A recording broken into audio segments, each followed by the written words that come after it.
আসসালামু আলাইকুম। আমন্ত্রণ জাগো টিভি সংবাদে আপনাদের সাথে আছি আমি আফরিন সুমনা। শুরুতেই জানিয়ে দিচ্ছি সংবাদ শিরোনাম। কোম্পানি কমান্ডার সহ ইসরায়েলের 2 সেনা নিহত। ইয়েমেন থেকে হাইপারসনিক ক্ষেপণাস্ত্র হামলা চালিয়ে কঠোর হুঁশিয়ারি, হতাহত বেশ কয়েকজন ইহুদিবাদী। উত্তেজনা তুঙ্গে, এবার ইসরায়েলকে কঠিন সতর্কবার্তা দিল রাশিয়া। ইসরায়েলি সেনাদের বিরুদ্ধে কড়া পদক্ষেপ অস্ট্রেলিয়ার। মস্কোতে বোমা বিস্ফোরণে রাশিয়ার পারমাণবিক ফোর্সের প্রধানকে হত্যার দাবি ইউক্রেনের। স্তম্ভিত গোটা বিশ্ব, সিরিয়ায় গণকবরে প্রায় 1 লাখ মরদেহের সন্ধান। প্রিয়াঙ্কা গান্ধীর কাঁধে ফিলিস্তিন লেখা ব্যাগ, পাকিস্তানের সাবেক মন্ত্রীর প্রশংসা। সিরিয়ার চাবি এরদোয়ানের হাতে, স্বীকার করলেন ট্রাম্প। দর্শক, এতক্ষণ শিরোনাম শুনছিলেন, এবার চলে যাচ্ছে বিস্তারিত সংবাদে।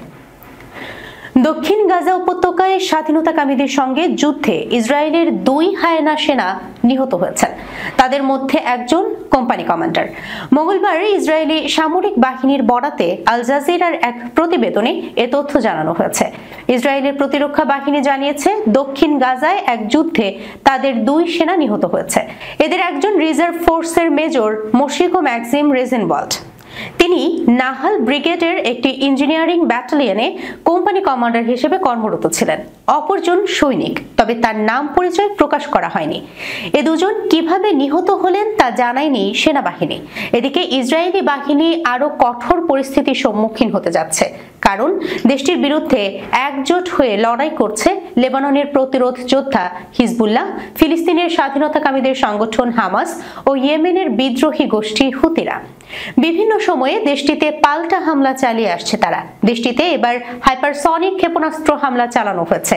ইয়েমেনের বিদ্রোহী গোষ্ঠী হুতিরা জানিয়েছে, ইসরায়েলের মধ্যাঞ্চলে কয়েকটি কৌশলগত স্থাপনা লক্ষ্য করে ব্যালিস্টিক ক্ষেপণাস্ত্র দিয়ে হামলা চালিয়েছে। এতে ইসরায়েলের কয়েকজন অবৈধ বসতি স্থাপনকারী হতাহত হয়েছে। ইসরায়েলের চ্যানেল 14 এর খবর অনুসারে ক্ষেপণাস্ত্র হামলার খবর পেয়ে সাইরেন বাজানো হয় এবং অবৈধ বসতি স্থাপনকারীরা দৌড়ে আশ্রয় কেন্দ্রে যাওয়ার সময় কয়েকজন সামান্য আহত হয়েছে। এ সময় তেল আবিব সহ 1 ডজনের বেশি শহরে সতর্কতামূলক সাইরেন বাজানো হয়।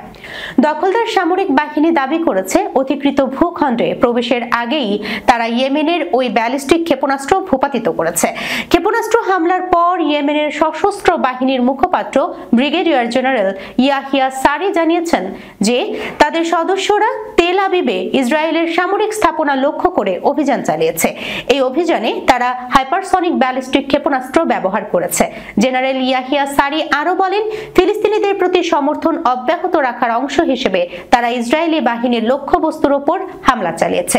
ফিলিস্তিনের গাজা উপত্যকার দখলদার বাহিনীর আগ্রাসন ও গণহত্যা বন্ধ না হওয়া পর্যন্ত এই ধরনের অভিযান অব্যাহত থাকবে বলে ঘোষণা করেন জেনারেল সারি। উত্তেজনা তুঙ্গে, এবার ইসরায়েলকে কঠিন সতর্কবার্তা দিল রাশিয়া। ইসরায়েলকে সিরিয়ার চলমান সংকটের সুযোগ না নিতে সতর্ক করেছেন রাশিয়ার উপপররাষ্ট্রমন্ত্রী সের্গেই রিয়াবকভ। সম্প্রতি ইসরায়েলি সেনাবাহিনী সিরিয়ার ভূখণ্ডে অভিযান চালানোর পর এই হুঁশিয়ারি জানান তিনি। মঙ্গলবার রাশিয়ান টুডের এক প্রতিবেদনে তিনি এ মন্তব্য করেন। এর আগে এ মাসের শুরুতে বিদ্রোহী গোষ্ঠী হায়াত তাহরির আল শামের নেতৃত্বে সিরিয়ার বিরোধী বাহিনী দামেস্ক সহ কয়েকটি গুরুত্বপূর্ণ শহর দখল করে। এ পরিস্থিতিতে সিরিয়ার প্রেসিডেন্ট বাশার আল আসাদ পদত্যাগ করে রাশিয়ায় আশ্রয় নেন। আসাদের সরকার পতনের পর ইসরায়েলি সেনাবাহিনী সিরিয়া ও গোলান মালভূমির মধ্যে অবস্থিত বাফার জোনে প্রবেশ করে। জাতিসংঘ এবং আরব রাষ্ট্রগুলোর তীব্র সমালোচনার পরও রোববার ইসরায়েলের প্রধানমন্ত্রী বেনিয়ামিন নেতানিয়াহু ঘোষণা করেন, তার মন্ত্রিসভা গোলান মালভূমিতে ইহুদি জনসংখ্যা বৃদ্ধির পরিকল্পনা অনুমোদন করেছে। ইসরায়েল সেখানে নতুন বসতি স্থাপনের সিদ্ধান্ত নিয়েছে। রিয়াবকভ ইসরায়েলকে সতর্ক করে বলেন, গোলান মালভূমি সংযুক্তি নিয়ে আলোচনা পুরোপুরি অগ্রহণযোগ্য। তিনি জানান, মার্কিন যুক্তরাষ্ট্রের উপস্থিতি যেমন স্পষ্ট, তেমনি ইসরায়েলও এই পরিস্থিতি থেকে সুবিধা নেওয়ার চেষ্টা করছে। তিনি পশ্চিম জেরুজালেমের কিছু অতি উৎসাহী ব্যক্তিকে হুঁশিয়ারি দিয়ে বলেন, তারা যেন এ সুযোগ ভুল পথে না হাঁটে।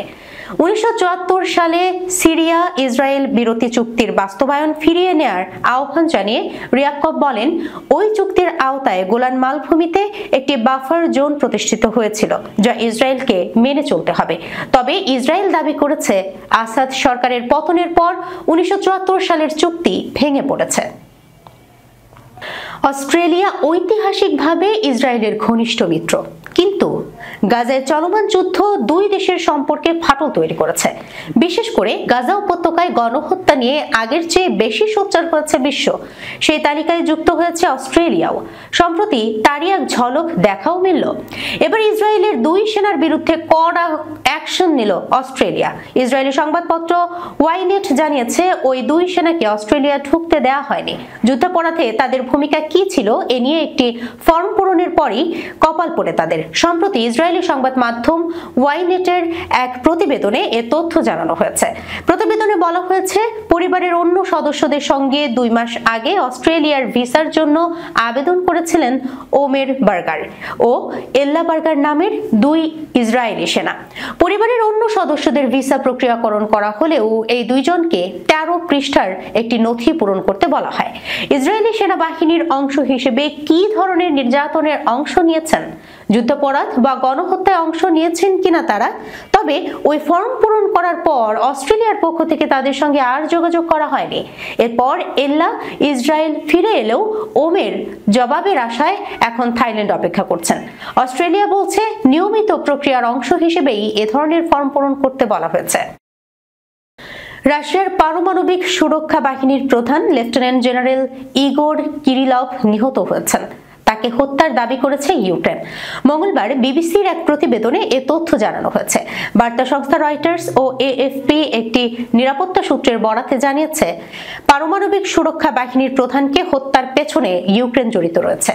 রাশিয়ার তদন্ত কমিটি জানিয়েছে, ইলেকট্রিক স্কুটারে লুকানো একটি বোমা বিস্ফোরণে তিনি নিহত হয়েছেন। তিনি রেডিওলজিক্যাল, কেমিক্যাল ও জৈবিক প্রতিরক্ষা বাহিনীর প্রধান ছিলেন।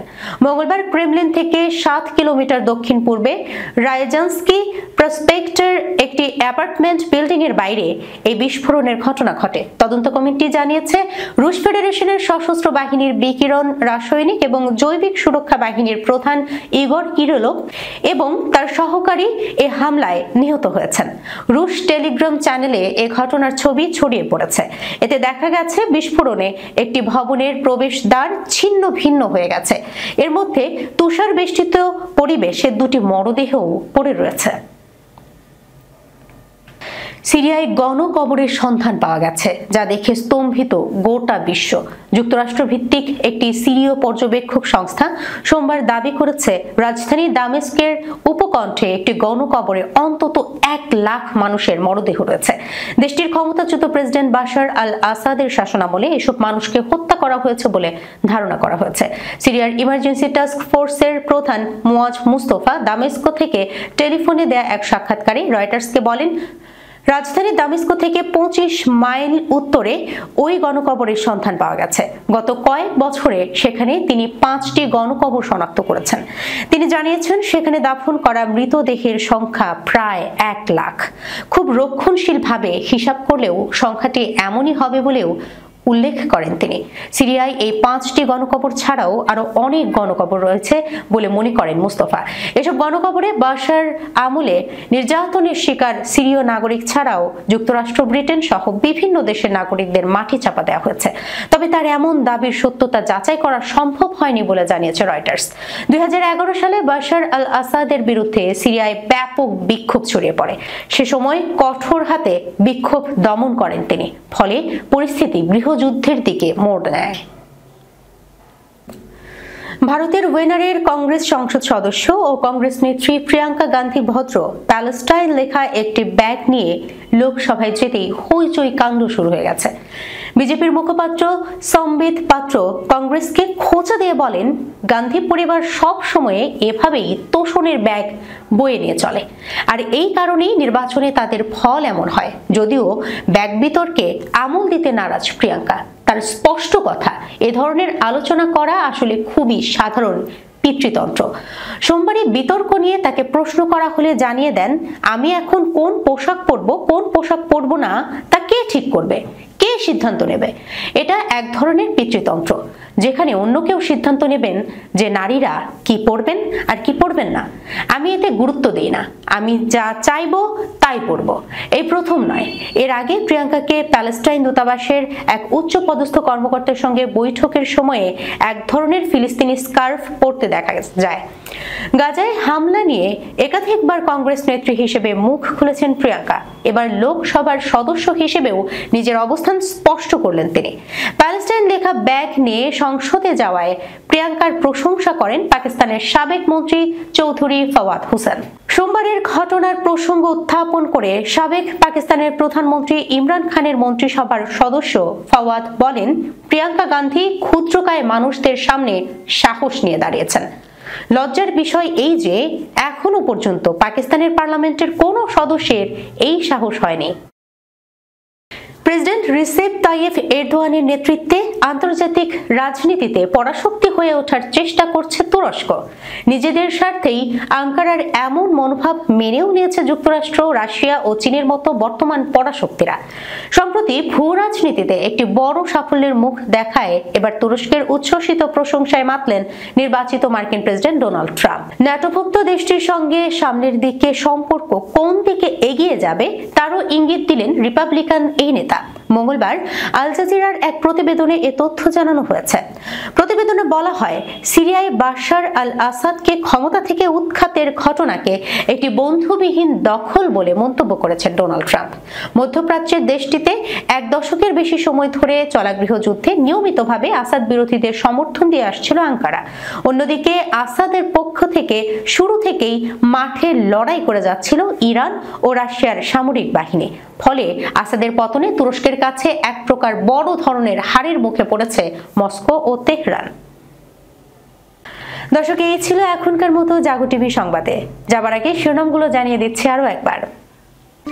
কোম্পানি কমান্ডার সহ ইসরায়েলের 2 সেনা নিহত। ইয়েমেন থেকে হাইপারসনিক ক্ষেপণাস্ত্র হামলা চালিয়ে কঠোর হুঁশিয়ারি, হতাহত বেশ কয়েকজন ইহুদিবাদী।